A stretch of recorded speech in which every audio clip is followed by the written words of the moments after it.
বাইদেউ কি হ'ল ঘটনাটো? এতিয়া অলপ আগতে প্ৰায় 20 মিনিটৰ আগতে মই ঘৰৰ পৰাই দেখিছোঁ মানে এইফালে কিবা এটা চাই থাকোঁতে দেখিলোঁ হঠাৎ মানে টাঙাডালৰ ওপৰত এই জুই একুৰা জ্বলি ধমকৈ মাটিত বৃহৎ শব্দ কৰি পৰি গ'ল।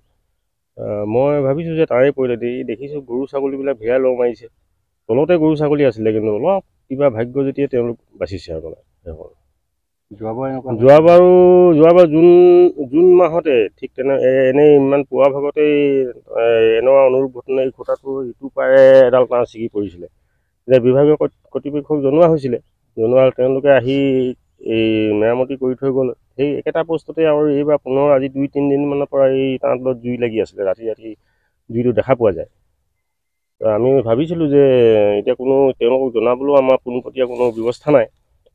এতিয়া দেখিলোঁ যে আজি পুৱা ভাগত তাঁৰডাল ছিগি পৰিলে।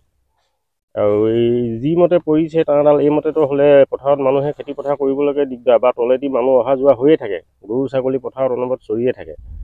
তেনেস্থলত তেওঁলোকে কি পদক্ষেপ লৈছে নাজানো, কিন্তু এনেকৈ অনাগত দিনতো যদি এনেকুৱা হ'বলৈ হ'লে নিশ্চয় ধন পশুধনৰ লগতে মানুহৰ ধন সম্পত্তিৰ ধনজনৰ ওপৰত নিশ্চয় প্ৰভাৱ পৰিব। ডাঙৰ ঘটনা কেতিয়াবা ঘটি যাব পাৰে। এইটোতো হেৰিয়া বিদ্যুৎ বিভাগৰ এইটো কেনেকুৱা কি ব্যৱস্থা আমি নাজানো। তথাপি এইডাল তাঁৰ যে একেটা পোষ্টতে 2-3বাৰ ছিগি পৰিবলগীয়া হৈছে আৰু ভৱিষ্যতে যে নিছিগিব তাৰ কোনো কথা নাই। এই যোৱাবাৰ ছিগি পৰোঁতে মই প্ৰায় 2 বিঘামান মাটি আঁতৰত আছিলোঁ এইডাল তাঁৰ ছিগিতে। এইটো পোষ্ট সিটো পাৰে ছিগিছিলে, কিন্তু এইটো পোষ্ট এইটো পাৰে ছিগিছে। আৰু এইটো বিদ্যুৎ বিভাগক জনাবলগীয়া আমাৰ কোনো পোনপটীয়া ব্যৱস্থা নাই। আমি আৰু জনাবলগীয়া কোনো কাৰণো নাথাকে। এইটো চৰকাৰেতো জানিব লাগে যে এইটো বস্তু কেনেকুৱা কি হ'ব।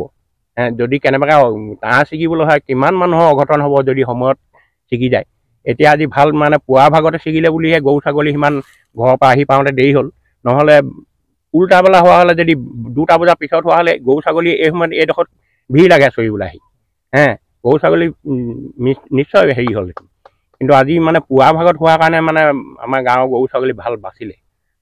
আৰু ৰাইজেও আজি ঈদৰ কাৰণে কিছুমান মানুহে এইদিকে পথাৰলৈ অহা যোৱা কৰা নাই। ঈদৰ কাৰণে মানুহে কাম বন হোৱা নাই, নহ'লে এই ৰাস্তাৰ দিকে মানে পথাৰ দিকে মানুহে কাম কৰিবলৈও যায় এইটো সময়ত। আৰুনো আমিনো কিনো ক'ম। ইয়াকে মানে বিদ্যুৎ বিভাগক জনাইছোঁ যে এইটো যাতে ভৱিষ্যতে এনেকুৱা আৰু নহয়। যোৱা বছৰ এই একেটা ঘটনাকে আজিও আকৌ দুনাই একেটা ঘটনাতে একেটা পোষ্টত হ'ব পাইছে। বিদ্যুৎ বিভাগে একো কোনো গাফিলতি লোৱা নাই, কাৰণ এইটো সাধাৰণ কথা নহয়। এইবোৰতো ডাঙৰ ঘটনা, ডাঙৰ কথা এইবোৰ। যদি খেতি পথাৰ দিন হোৱাল নি, ইমান গৰু ছাগলী মানুহ মৃত্যুমুখত পৰিলে নি। এতিয়া আজি ঈদৰ কাৰণে ধৰক মানুহ নাই, পাত চিঙা নাই, অহা যোৱাৰ কাৰণে এইটো সময়ত মানুহকেইটা ৰক্ষা কৰি গৰু ছাগলী ৰক্ষা পৰিলে। বিদ্যুৎ বিভাগ কি কৰিব?